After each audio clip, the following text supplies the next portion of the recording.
Welcome everyone. It is 6:06 on Monday night, and you're listening to the 174th installment of the Age Out Angels Radio Hour right here on www.hamiltonradio.net Channel 2. I'm your host, Greg Rapport. I'm the founder and executive director of Age Out Angels. We're a 501c3 nonprofit corporation. Age Out Angels provides one-to-one mentors to vulnerable youth for the purpose of coordinating the care and services that they need to thrive. We try to help young people avoid some of the horrible pitfalls that they're likely to face when they don't have a proper safety net. And this program is brought to you every week at the same time, courtesy of Doc G, William Saunders, Ruben Rodriguez, and all the fine people here at Hamilton Radio who allow us to use this airtime. Ruben is on the big board tonight. Robin is producing, so good to have both of you with me. And thank you so much at home for tuning in. We have a bunch of different things to talk about tonight. I don't know if we're going to get it all in because our guests are so incredible. But we're going to start with solution-based casework. That's the wave of the future, people. If you're going to talk about child welfare, it's sort of evolving into family welfare. And tonight we're going to talk about one of the three tenets of solution-based casework. What is CBT theory? And why is it necessary to incorporate that into effective casework in the child welfare context? And then our guests tonight are going to talk about adult education and family literacy. We have Peg Gould, Assistant Director, Community Education and Training at Mercer County Community College, and my good friend, and Kristin Hempel, COABE Region 1 Representative and Associate Director of Adult and Community Programs at EastCon. And then in my final words tonight, I'm going to say a little bit more of what I started last week about the city of Montreal. Because when you think about urban areas, you usually don't think about family-friendly environments, and Montreal is trying to break that mold, and it's worth a deeper dive. So can we pack all that into an hour? I don't know. We'll do our best. But with that in mind, if anyone would like to add to the discussion, whether it's positive or negative, you're welcome to call in. Don't be afraid. I'll say the number in a minute and post it on my Facebook page. And another thing we do every week is post some important phone numbers on my Facebook page, because the things we talk about can really trigger some deep feelings, you know? So if you need assistance or want to talk to someone about domestic violence, there's a phone number where you can talk to an expert. 866-331-9474 is the number. And like I said, it's posted on my Facebook page.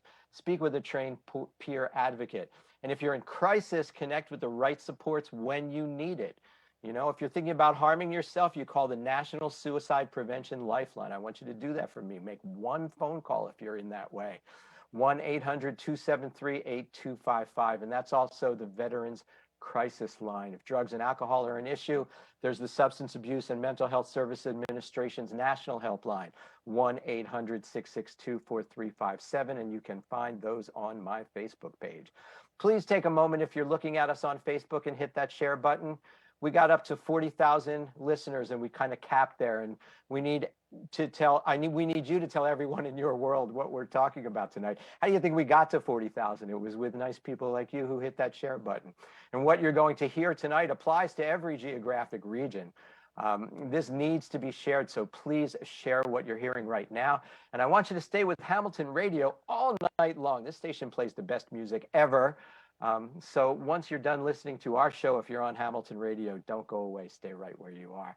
This week, in fact, we continue our pledge drive for Hamilton Radio. If you'd be so kind, and you're not there, but maybe you could go to www.hamiltonradio.net anytime, and on the welcome screen, you'll see a chance to make a little donation. And this station has been so wonderful to us over the years.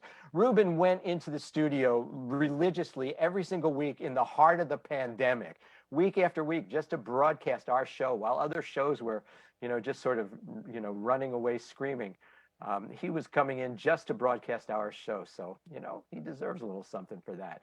If you want to know about child welfare, this is where you come to get the whole truth. And I promise what you will hear tonight cannot be found on the nightly news. And since we're live, you can write to us during the show in the comments field on Facebook. You can call in if you want to join the conversation, and that number is 609-807-2492. And a whole bunch of people. Whoa, Barry has friends. Or you have friends. Barry says hello, Kristin. Hello, Peg. I haven't introduced you yet, and you're already making an impact. That's pretty cool. Be part of the show, 609-807-2492. I want to remind people all over New Jersey about the Bridges to Employment program. And usually I tell you about the statistical numbers of foster children who need help with their high school equivalency and stuff like that. But tonight, instead, I want to tell you about the most amazing story. There was a person, and I'm not going to say anything that will reveal who this person is, okay? But you got to listen to this because it's very, very important. We've been doing Bridges to Employment now for about, I don't know, what, 15, 16 months? And so one of the people who joined us last April, we give a diagnostic test, and this person, scored so low with a high school diploma. This was someone with a high school diploma. They scored so low on the math section that we couldn't even get a grade level equivalent. And about 8 months later into our program, we retested, and that was last April, and that person scored at a 7th grade level. That was after 8 months in the program. But that's not all. Oh no, it gets better. Last Tuesday, okay, this is from April to October or September, April to September. She enrolled and took her first classes in college, and it just knocked me out. When she texted me, I said, "You did what?" And she said, "Did I do something wrong?" And I said, "No, you did something amazing." But that's what it means. And we're going to talk so much about that tonight, because that's what it means when you find the right way to educate a person who doesn't have to not have skills. That's someone who is totally capable, but just had things that happened in their life that made it hard for them to go to school and finish school. And here you go. This is a foster kid going to college. That's the 3% who graduates, and we will stay with her. We will stay with her right on through all of college. We will make sure that she has tutors. If she ever gets lost along the way, we'll send out a search party and find her. Jean Antonelli is on the line. Hi, Jean. It's great to have you with us. Someone wrote, awesome. From Dress for Success. Whoa, how about that? Anyway, so that's the story about Bridges to Employment. So if you know somebody who's out there who they have to have some kind of a foster care background, they don't have to be in foster care immediately now, as long as they had a case number at some point. And ages, I believe, are 16 to 24. And they could have a high school diploma, they could not have a high school diploma, it doesn't matter, because Bridges to Employment isn't just an education program. It means that we prepare you for post-secondary education or some kind of a career where you can actually make a livable wage. Someone who rejected my program yesterday, it happened just yesterday, said to me, "No, I have a job. I have a job. I'm interviewing at McDonald's tomorrow." And you know what? Good on you. It's a job, right? Not everybody even has a job. But our goal is to get you a livable wage, and you're not going to get that at McDonald's, and you're not going to get that at the job that you're leaving to go to McDonald's. So if you're right for this, or you know somebody who is, I am running out of spots in this program. We're getting close to our 25-person max, and I want you to call me directly, 609-306-0821. Solution-based casework. Child welfare practice model based on three theoretical foundations. That was too many THs. 3 theoretical foundations. One is family life cycle theory. We talked about that last week. Family life cycle is, think about the whole nuclear family and the stages that they go through as a nuclear family, and that casework has to understand the stage that they're in and where they need supports, okay? So we're not going to talk about that tonight. I'll probably review it in 3 weeks from now. Tonight we're going to talk about what's called relapse prevention, CBT theory. And if you want to know if this stuff is sort of new, and Jim Corio is listening. Hey, Jim, we've been jabbing each other on Facebook all afternoon. I didn't know you knew I had a show. Hi, Jim. Anyway, if you think this stuff is new, a lot of this comes from something written by the two people, I shouldn't say fellas, Marlatt and Gordon. And guess what year that was? 1985. And a lot of this has been in practice by psychoanalysts and other people who have done treatment programs for drug abuse and stuff like that. So this has been going on for almost 40 years. New to child welfare, okay? So relapse prevention is an important component of alcoholism treatment, is where it started.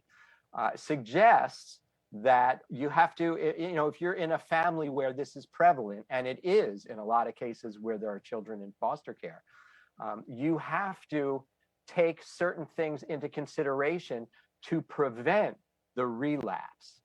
And the idea of preventing the relapse is, well, they say that there are, they break down these things into two categories. One is called an immediate determinant, which means when a person who has, like, say, stopped drinking finds themselves in a high-risk situation. And that's where somebody shoves a drink under your nose and says, come on, just this once, right? The coping skills to be able to deal with that. Anybody, if you smoked cigarettes, you know how hard it is, to quit some of these things. And when you're in those situations where they just sort of smack you in the face, it's hard to say no. And then there's a second thing that they refer to as covert antecedents, which includes lifestyle factors, which is sort of urgings and cravings. Because a lot of times people who are using alcohol, drugs, cigarettes, do it because they don't know what to do when they're alone time.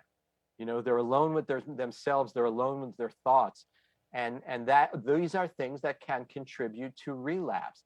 So this model of relapse prevention incorporates all of these, specific and global intervention strategies that allow, well, the therapist, but in this case, the caseworker and client, to address each step of the relapse process and prepare them with a strategy that they can use to prevent that. And this is now all part of the child welfare system, okay? If you understand that we're trying not to put kids in foster care, but strengthen families, because that's what the Family First Prevention Act says we have to do, then this is all part of that. And this is going to require a lot of partner agencies. There's not going to be an overworked caseworker who's going to be able to do all this, okay? This is going to require all the little agencies like Age Out Angels and the other 800 nonprofits in Mercer County to participate in this, because Age Out Angels is such a perfect example of this. We don't work with whole families. We only work with individual children and youth who were in foster care and are aging out of foster care. But a small organization like ours, as opposed to, say, like, giant organizations, can have one board meeting and adopt a new direction or a new angle or a new program that deals with families. So smaller agencies can be right there in support of the caseworkers, and it could work. I mean, it certainly is beautiful if you think about it, but there's one thing that's absolutely positively required in this, and that is that the family itself has to be a willing participant, okay? Spoke to somebody the other day. I was trying to convince her to take the vaccine. She had just gotten out of rehab. I said, come on, take the vaccine. She said, no, I'm worried about what it puts into my body. I said, I grew up in the 60s. There's nothing that can hurt me after that experience. Between the drugs and McDonald's, what I grew up into, there is nothing you can put in my body that can hurt me now. When the vaccine goes in my body, it says I have a cousin in the 70s who knew this guy. So hopefully, she ended up taking it. But the point is, you have to be a willing participant. You have to at least meet the caseworkers halfway. My guests tonight are like an inspiration. They promote and they are practitioners of adult education and family literacy. You all know Peg Gould. She has been here so many times. She's practically my guest co-host. So I'm going to say hi to you second, Peg. But I do want to introduce everyone to Kristin Hempel.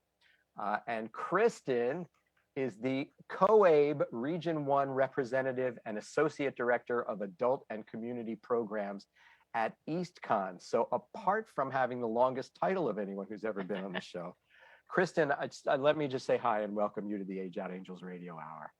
Thank you very much. It's delightful to be here. It's so good to have you here. And Peg, it's always great to have you here as well. Welcome. Thanks, Greg. Good to be with you. Are you going to be also back next week with Robert? I am able to be, yes. Okay. Yes. All right. So Peg is going to be doing double duty. Get used to her.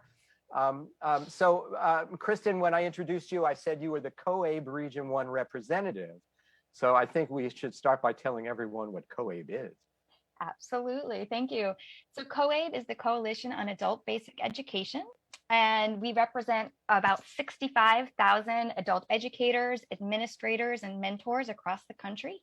Our mission is to inspire educators so that learners succeed and that communities thrive. We do this by promoting leadership, by communication, professional development, advocacy for adult education and literacy practitioners, all to the goal of advancing quality services for all adult learners. We also do a lot of work with workforce. And COABE, that's the acronym for? Coalition on Adult Basic Education. Coalition on Adult Basic Education. Excellent. Now, you know, how many people do you support in your effort personally? Region 1 is essentially New England, New York, New Jersey, and Pennsylvania. So all states near and dear to my heart, having lived or worked in most of them. My son right now is actually nestled in college out in Pennsylvania. So traveling that corridor quite a lot, and have just been delighted to be able to work with so many educators across this region. Fantastic. You know, you answered my next question, because there's an old adage that says you shouldn't manage people until you've actually raised children. and it sounds like you've earned your stripes in that regard. So a little bit quickly about what your background is, Kristin. Sure. I started my career in education in Rhode Island, where I worked for the Met Center, which is a big picture school. It was sort of the flagship school where they were developing some really innovative educational practices. From there, I moved on to work just outside of Syracuse, at an independent school where I was head for primary education, and then moved back out to Connecticut, where my husband is from. And here I did some work in some online K-12 schooling before transitioning into adult education and finding, as my dad would say, what makes my heart sing. You're working with the people who are educating the adults, right? Yes. Okay. So do you think of yourself as kind of a trainer of that? My background is educational leadership, and well, before that was social studies. But so as a principal sort of piece, I convene lots of discussions. I really see my role in a lot of places as being able to help clear the playing field so that the people who really know what's going on and what needs to get done, that they can be supported to make those decisions in a very effective and efficient manner. So does that answer your question? Absolutely. And Peg, how many years have you been in adult education? 35, Greg. 35 years. Wow. That's just incredible. Again, any major differences, any major changes that have happened over the years that come sort of off the top of your head? Oh my goodness. When I think about back in the 80s, Greg, and I first started this, you know, it was, you were teaching for the joy of getting people to love reading, for the joy of, you know, getting people to have a lot of fun doing math. And you know, over these 35 years, adult education has evolved to be primarily workforce and employment focused. And we now have a lot of performance metrics. We are really data driven in terms of what we offer, how much we offer, and student performance. They're like at the forefront of what we do now. I was, you know, when you were saying that, I was just thinking that the people that we serve in the Bridges program, you know, really require a lot of I'm not going to call it highly specialized, but I'm going to say tailored, you know, curriculums to them. And it was when you said the joy of reading, you know, the joy of learning. That really caught my ear, because, you know, I find that that's missing in so many young people today. The kids graduate high school, don't have any skills, Yeah.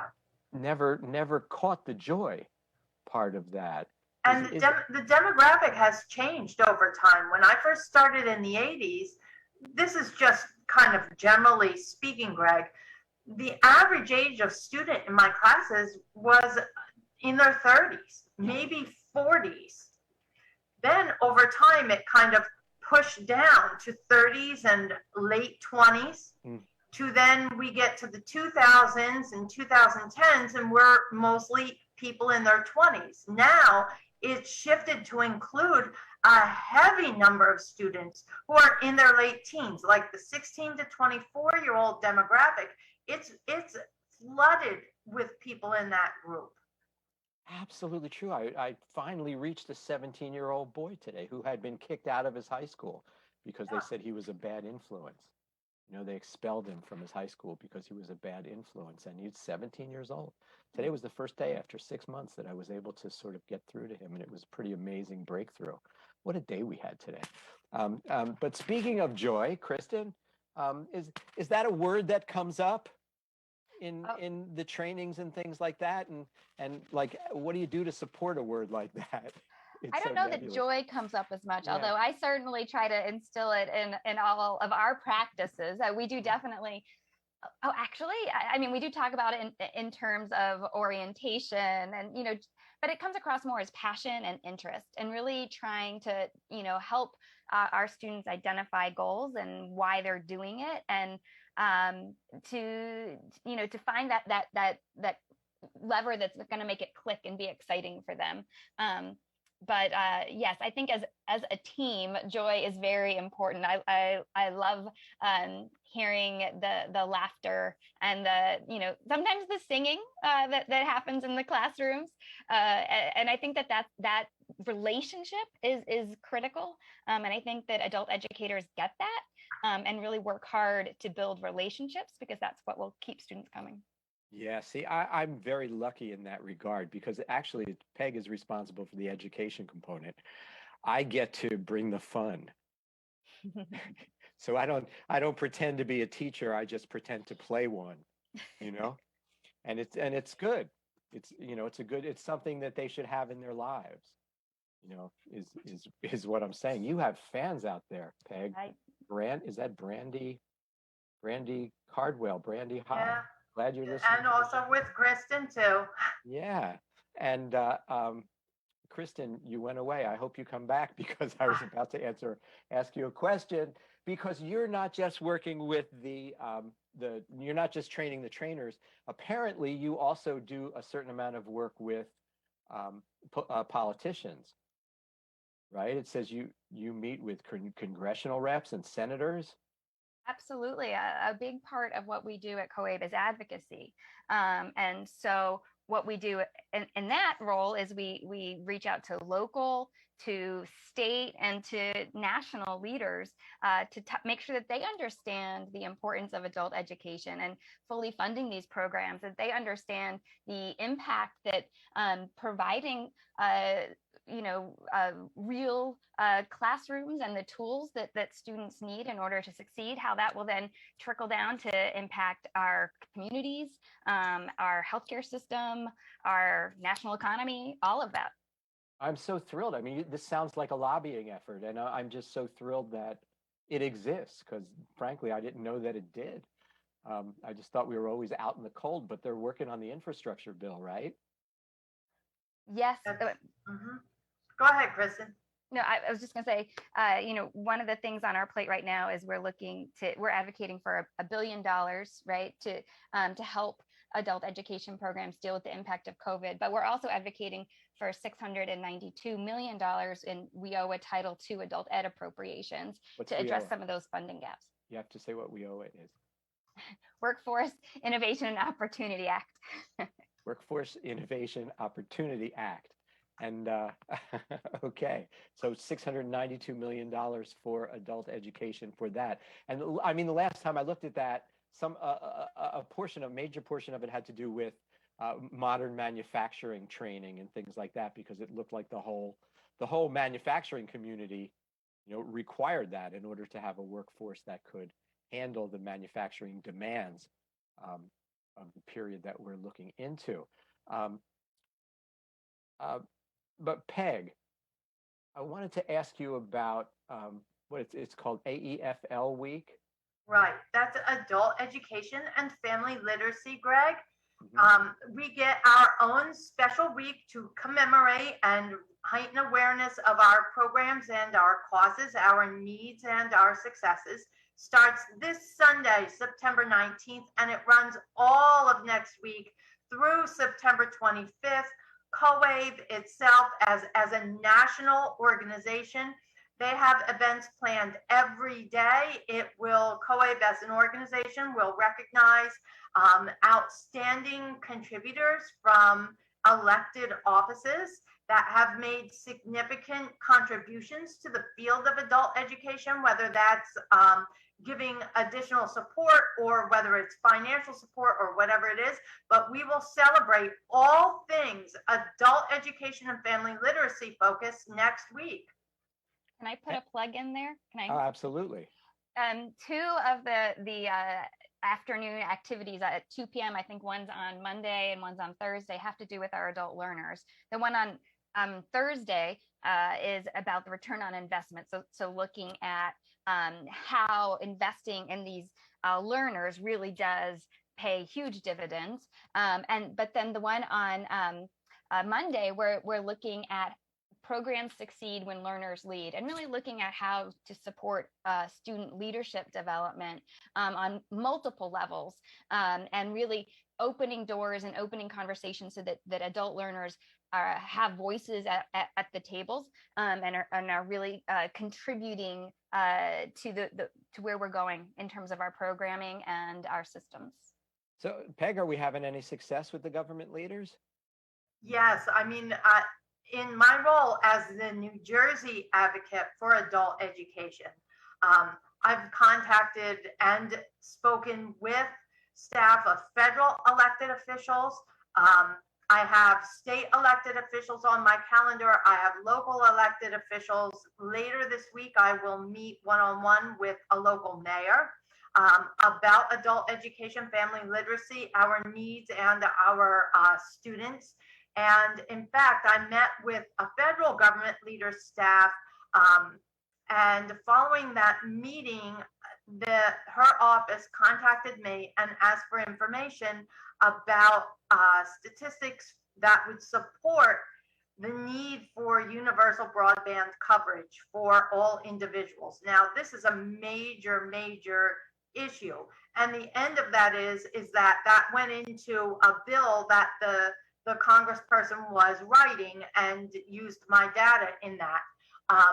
But universal broadband is so desperately important because in the middle of this pandemic, and we may be coming out on the other side of it, who knows, but we will not go back to the pre-internet days at all. And urban centers like Trenton, where I am, just is like a desert of internet. People don't have devices, or they can't afford the speed and all kinds of things. So universal broadband coverage will provide the ability for just anybody to have access to internet. It would be like turning on your kitchen sink, your faucet, and water comes out. You get water, and then you pay your bill for the water. And universal broadband would provide free or low-cost internet access to all individuals. And that is part of the infrastructure plan. Oh, I think that is so incredible. And we see it here in Trenton, which is really, as urban areas go, is kind of a small one. It's not a big one when you consider urban areas. So if you see it in Trenton, you can just imagine it in Newark and Elizabeth, and that's just New Jersey. And every other urban area, if you're listening to this broadcast and you live near an urban area, guess what? There's tens of thousands of people who don't have connectivity, and that connectivity is a lifeline in this current, with the pandemic, of course, but just in the current world that we live in. The connectivity is an absolute lifeline, and if you can get that, I just think that's absolutely amazing. I do need to take just one moment here, ladies, if you'll pardon me, before we go further. I need to thank all the people who made donations to Age Out Angels this week. We thank you so much for your generosity. If you have an employee giving fund or matching gifts foundation associated with your place of work, we would certainly appreciate your contacting us and telling us how we can participate in that. Private message me on Facebook or email directly to greg@ageoutangels.org. And I want to remind everyone that you can donate to Age Out Angels every time you make a purchase from Amazon. All you have to do is designate Age Out Angels to be your Amazon Smile designee, and a portion of your payment will go directly to Age Out Angels without it costing you one more penny. I can make it easy for you to designate Age Out Angels as your Amazon Smile recipient. All you have to do is contact me either via Facebook or greg@ageoutangels.org, and I can send you a link that will take you directly to our designation. Peg and Kristin, are either of you involved with organizations that utilize Amazon Smile? I am not. Okay, not then I don't have to share any of it. This week, just Age Out Angels. We get it all. It's so good to have you both here. If you are just joining me, my guests are Kristin Hempel and Peg Gould. Peg is the Assistant Director of Community Education and Training at Mercer County Community College. Kristin is the COABE Regional 1 Representative and Associate Director of Adult and Community Programs at EastCon. What's EastCon, Kristin? Thank you. Yes, EastCon is a regional education service center. It's in Connecticut. So we work with 21, well, for adult education, we serve 21 towns up in Stores. So if you know where, the Yukon Huskies play, that's my area. We have a small urban environment, a couple of those, and then a lot of beautiful pastures. Yes, I've spent half my life being intimidated by their girls' basketball team. Something else. And so, Kristin, while I have you on a roll here, what is the impact that COVID has had on the programs and on the learners? I think that we can point to some of the things that we've learned. It really highlighted, as Peg was discussing, the critical, absolutely critical need for access to broadband internet, and the digital divide, and the impact of low digital literacy on having students be able to access critical services, program services, information, all of that. I would say we've also learned a lot in terms of how we can be more flexible and provide students additional ways to access service. So those students who did have some of the digital literacy or did have access, but for where I come from, there's some rural areas, and there's also places with poor transportation. Having other opportunities that were online let us broaden our reach into some pockets. So we've struggled, I think, with the particularly low-level ESL students in terms of being able to really effectively reach them with through the Zoom platform and all of that we've been using. But once we make those connections, students are so engaged and grateful. And I think we've had some wonderful partners. And I know we've mentioned a few of our adult education friends already in this program, but who will, I guess, Robert next week might even tell you a little bit more about their role and how they support us. But all of those have been critical pieces, I think, in terms of what we've learned during COVID. And we need to come together. I think that's, one of those big learnings is that we can do this, we can be flexible, and it's an all hands on deck sort of approach. And I've been really thrilled to learn so much from colleagues like Peg. And what really opened my eyes, I'll tell you both, is when you are working with a group of youth who don't have connectivity and haven't had the tech devices that most of us middle class folks just take for granted. I mean, you get a new one every 2 or 3 years, right? Mm-hmm. Don't know actually how to use the technology. And I will tell you that I spent an hour today helping a person get a Gmail account. Yep.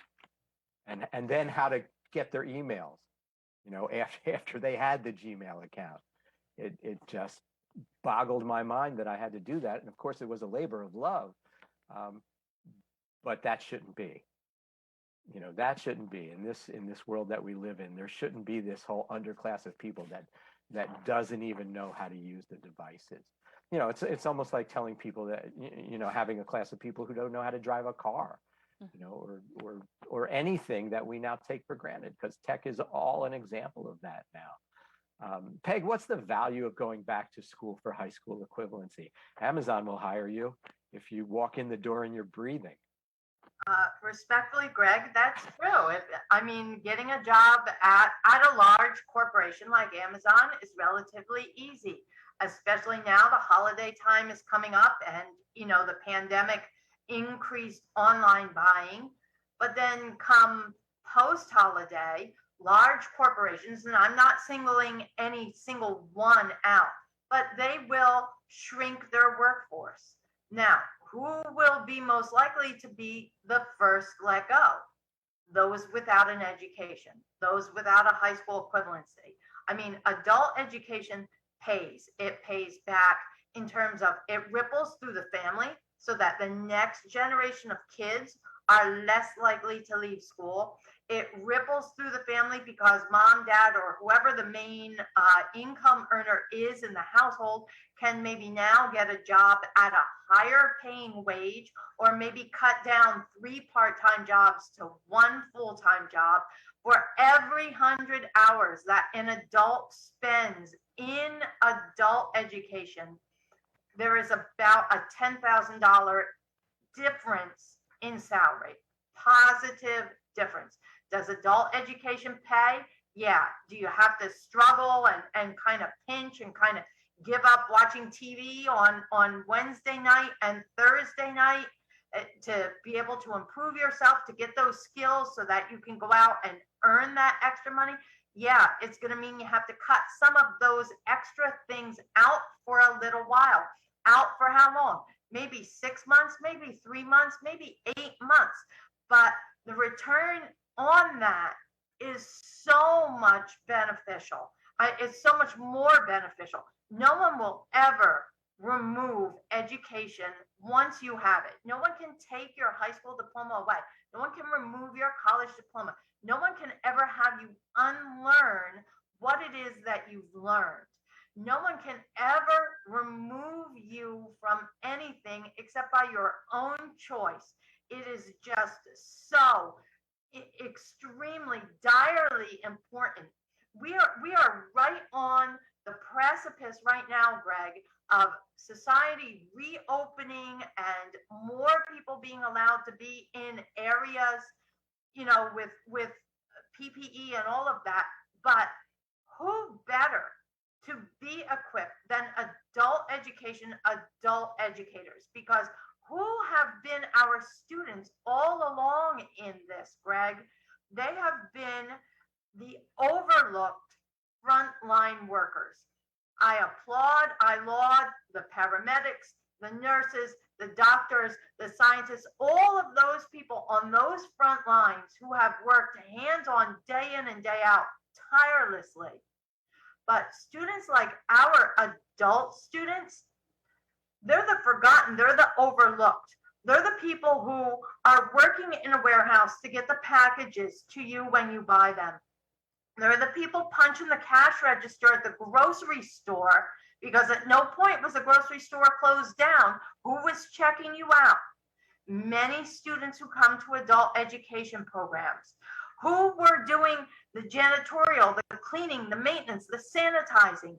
Many of our adult students, now is the time for them to really work and get themselves together, work with adult education programs, and be able to get that high school equivalency, improve their English language fluency, and move on to a better, more stable, brighter future. And that's what adult education's impact is on adult lives.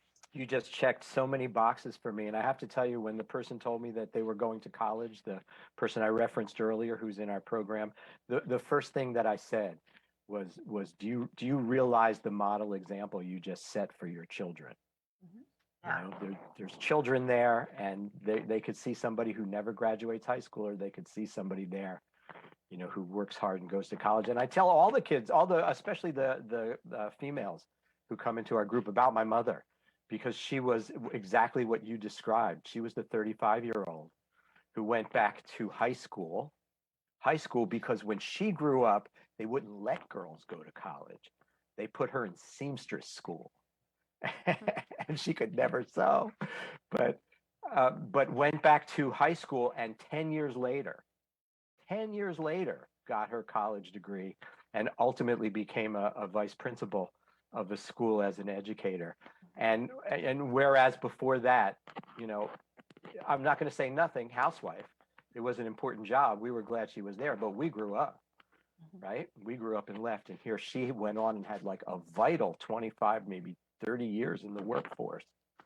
You know, go ahead, Kristin. Sorry, I also just want to point out a lot of our students, our ESL students, who are coming to us with credentials and skills already. And so we are able to provide those opportunities to learn the language, to be able to then transition either into the careers that they trained for or into our, training system so that they can recertify and do what they need to do here in the States. And that's a huge, skill loss that we would have if we didn't have adult education programs poised to provide that bridge for all of these, ESL students that come in. See, I have this dream for ESL students. I really do. And this might sound a little humorous, but it's not a joke. I'm deadly serious.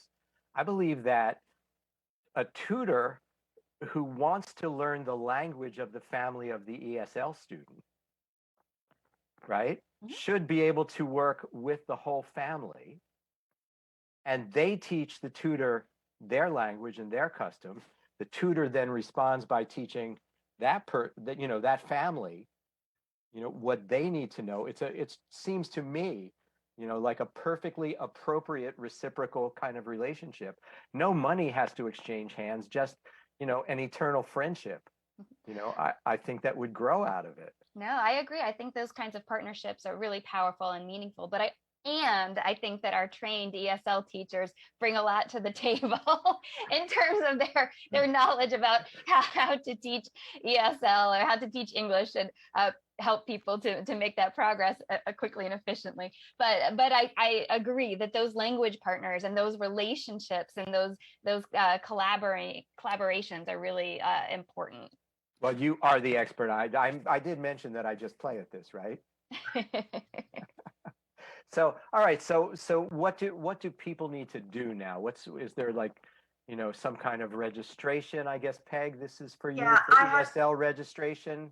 I had asked to have posted in the chat our online portal for registration.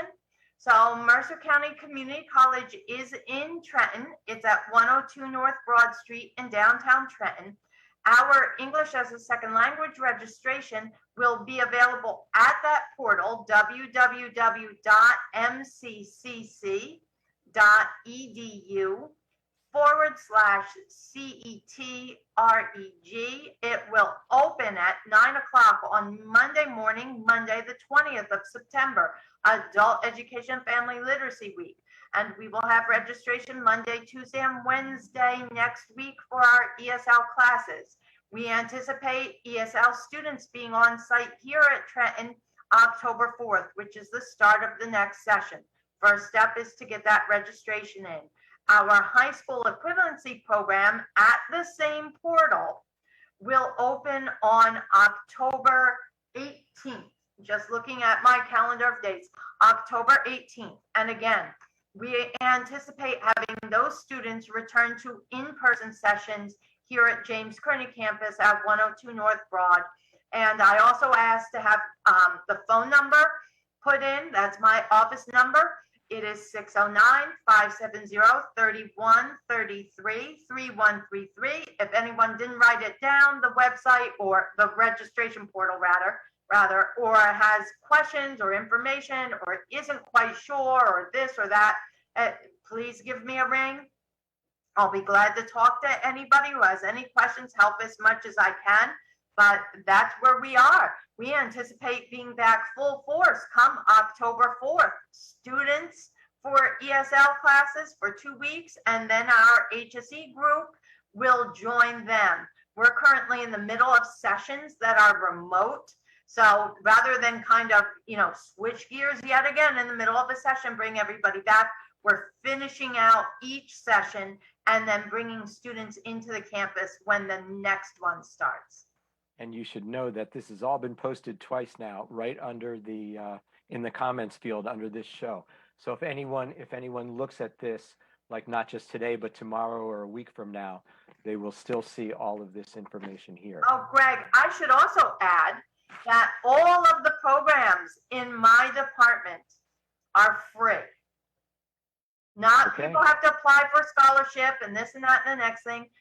We receive funding through WIOA that Kristin talked about, Workforce Innovation Opportunity Act. All of our classes are funded through that avenue. So they are free for students. We do not have devices to supply to students, unfortunately. However, we do have everything affiliated with the program 100% free. Absolutely. And actually, for the Bridges program, we can give them all the supplies that they need. So they're covered with that as well. Kristin, where's all this going? After the Family Literacy Week that's coming up, are the numbers growing? Are there more people in adult education? Is there a lack of teachers? I know Peg's ESL teachers are fabulous. I've actually audited and I love them. But where's all this going?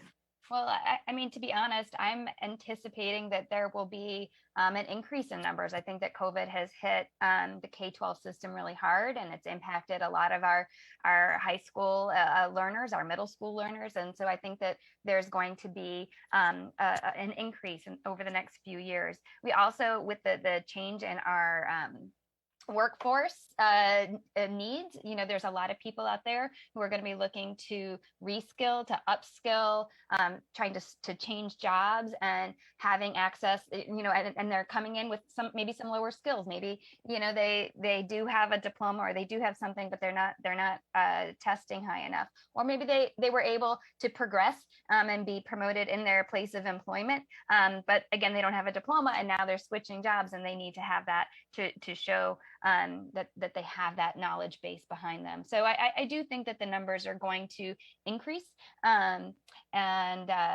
there's going to be a lot of work to be done. We're also really emphasizing in a new way the digital literacy skills and how fundamental that is, and so that also increases the tasks that are on all of our plates. So Adult Education and Family Literacy Week, does that have like a national website or something like that people can go to and learn more about it? Do you know? It does. Do you want to, I can put it into the chat. Yeah, and it's basically on the COABE, National Coalition webpage, information about that, Greg. And all of the activities, there's even sample letters that if listeners, how can they get involved? Why would they get involved? Well, the why is evident because return on investment and just the notion of education in general. And who can't use a second chance, third chance, fourth chance at some point in their lives? And many adult students, for whatever reason, they have not had that opportunity, or they haven't really taken advantage of it in the way they should. So they can use any of the information resources on the COABE AEFL site to either shoot out an infographic on their Facebook page. There's Twitter quotes that they can use to put out on their Twitter feed. They can write to their local legislator. They can write to their state legislators.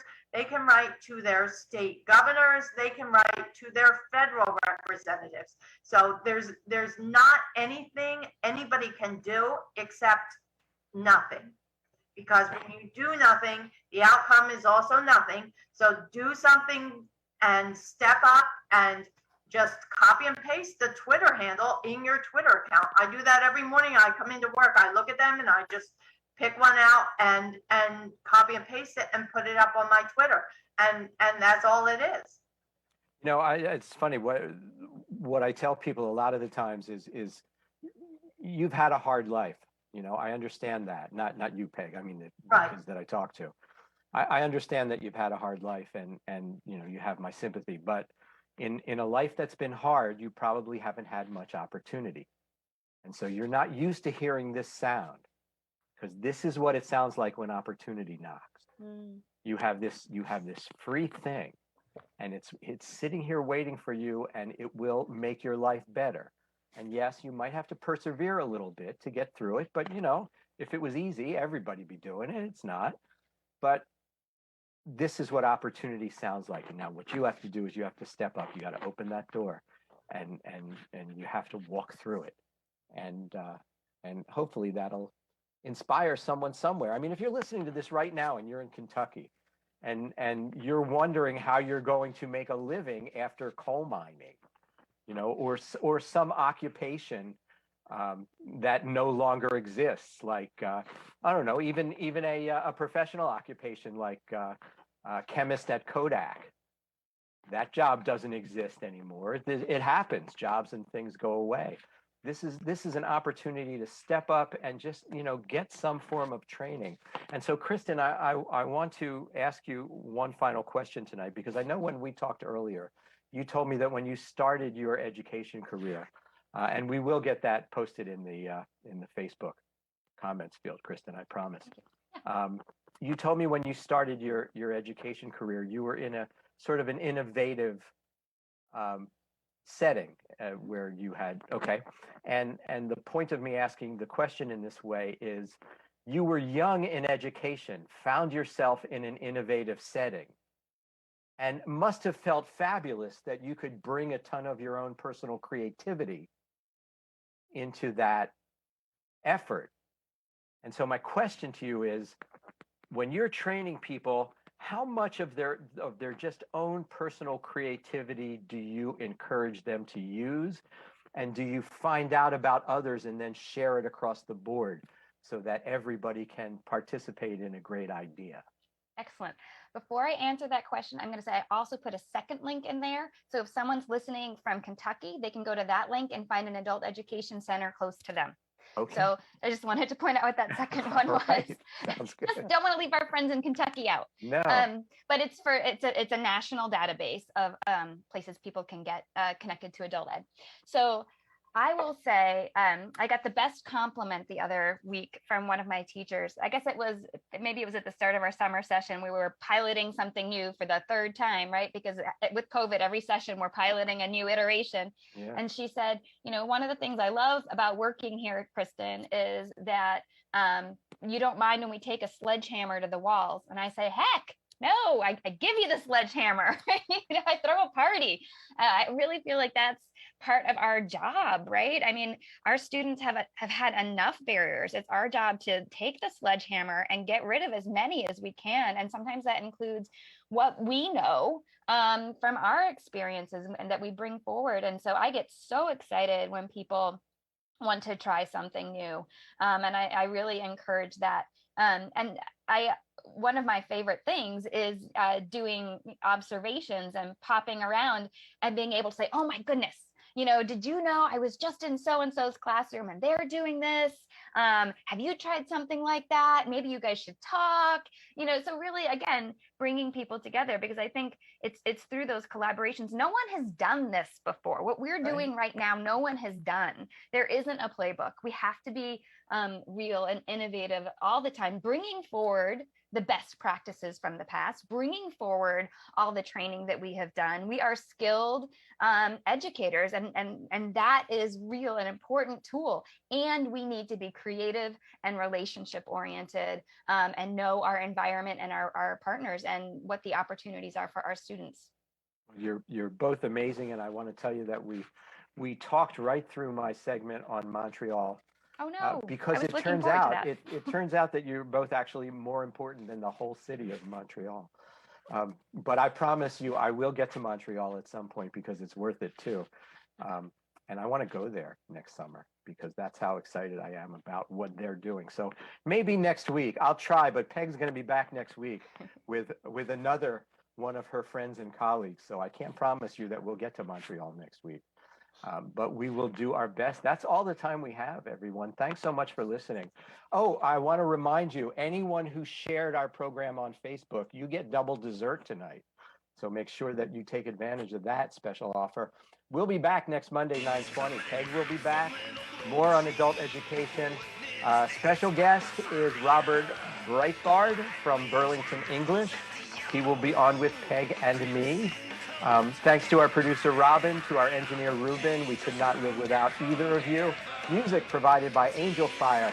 Stay safe, everybody. I need you alive and well to listen to this program. And until next time, let's make this week the best week ever. Good night, everybody. Thanks, Greg.